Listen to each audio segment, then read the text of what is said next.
Thank you. My name is Dorothea Nitsch. I'm a professor of clinical epidemiology at the London School of Hygiene and Tropical Medicine, and I'm also the UK Kidney Association Director of Informatics Research. And I work with the Renal Registry, and the Renal Registry has been mentioned several times today, so I just wanted to show you a little bit about our data. So first, about the UK Kidney Association.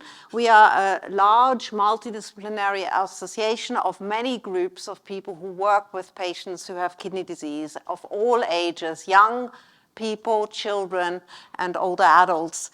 And it's across the entire MDT. And I represent today the UK Renal Registry, which collates all data on people on chronic kidney replacement therapy, that is people on chronic dialysis, not just on intensive care as shown by V, but the people who need it constantly to stay alive, and people who live with kidney transplants. So the first thing I want to show you is what we saw within the first month of the pandemic. This is good old handheld data collection of all renal units sending us their data on people who have COVID. And we found that 20% of our patients on in-center hemodialysis were dead within 2 weeks.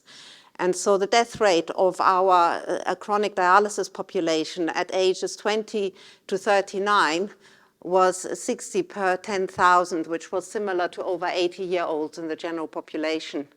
And in terms of the relative risks, this was horrendously higher, especially in younger people who were on chronic kidney replacement therapy, especially in center dialysis. So that is why Ben and Laurie and others agreed to link the data with us so that we can be sure that we find these people in OpenSAFELY. And as I said, there's two kinds of treatment. There is kidney dialysis, which is shown on the left, and those who live with kidney transplant on the right. And these Venn diagrams show where these patients who are on chronic treatment, not just in intensive care, but out in the community on chronic treatment for these conditions is, which we hold the gold standard data for. And you see here with the purple diagram, the UK Renal Registry data, the data on people in red from the SAS data linkage and in green from primary care. And you can see that we are relatively good at identifying people who live with chronic kidney transplants from these data. There's a decent overlap, but not so good in distinguishing acute dialysis in intensive care units and secondary care from what is happening in the renal registry outside in the renal units, which is the purple circle in the middle.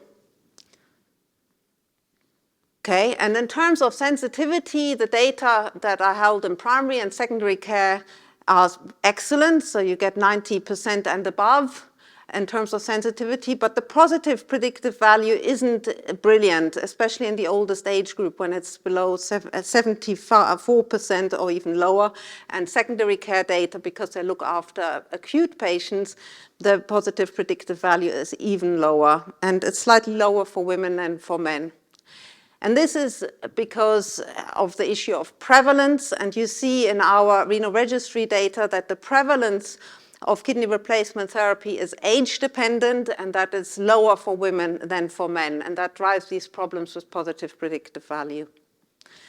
V, in his analysis, actually did a lot of sensitivity analysis to make sure that we get the dialysis patients right. And you can do this by looking at the prior primary care lab data in people who are coded to be on dialysis, and they're more likely to have really low lab readings in terms of glomerular filtration rate. You see this on the left-hand side with a yellow bar for below 15 being particularly high.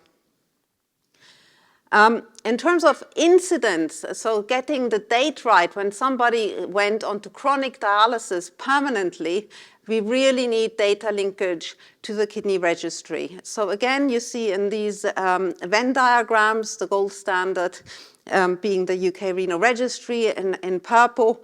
There is a large part of people on the left-hand side who are on acute dialysis and not staying on acute dialysis in secondary care. And in primary care, there's probably, to some extent, a mix-up with letters saying this person is being prepared for dialysis, but the GP not knowing exactly when dialysis was started. And this mismatch can be up to a year, so not trivial.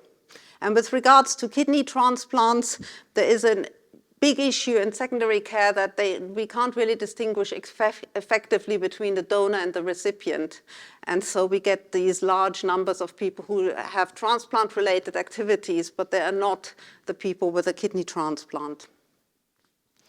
Okay, so for the COVID work, this really meant we were delighted that we had very high sensitivity, and that will have benefited all these patients with severe kidney disease who needed all these pandemic-related interventions. But if you want to make sure that you get the people on chronic dialysis, you should use the primary care lab values to make sure that you get it right. And where kidney replacement is an outcome of your measure and you want to look at chronic kidney replacement, you need the renal registry data. And if you use primary care and secondary care data, you will probably find a lot of acute dialysis as well. So just thinking a little bit forward to the next session, right now renal units are telling us that they're really struggling to provide kidney replacement therapy to all those who need it. Here you have seen plotted the chronic kidney replacement therapy prevalence over the last 10 years, starting in 2012, now to 2022. We are just working on the 2023 data. And you see the dip in 2020 in the numbers of our prevalent patients. That is because so many people died. And because of the impact of COVID on pandemic-related care, but also of COVID itself, there is an increase expected, which is going to be relatively rapid. And we are all worrying about that and what to do next. There are reasons for hope, though. So first thing is that there's huge increased awareness because the ICBs now have to pick up the cost of dialysis care. So now everybody is really interested in those increasing numbers. Second thing is there is some amazing new drugs on the market, each of which has been proven in clinical trials to decrease the incidence of kidney failure by up to 30%. These are GLP-1 agonists, SGLT2 inhibitors, and finerenone. There's an equation out there that can be used to identify people at risk who should be given these drugs. And the last thing is that there's a trial that will report next year whether dialysis is life-prolonging for older people. And that in itself will as well inform how we deal with frail older people who have bad kidney function. So this is a work of an entire community, and I just want to point out that Shalini Santhakumaran was the analyst who worked with the OpenSAFELY team to do all this validation work, and so a huge thank you to her. Thanks to the UK Renal Registry team, to the entire OpenSAFELY team who helped Shalini to learn how to do this and to help facilitate the linkage, and Laurie Tomlinson at the School of Hygiene, without whom this wouldn't have happened. Thank you very much.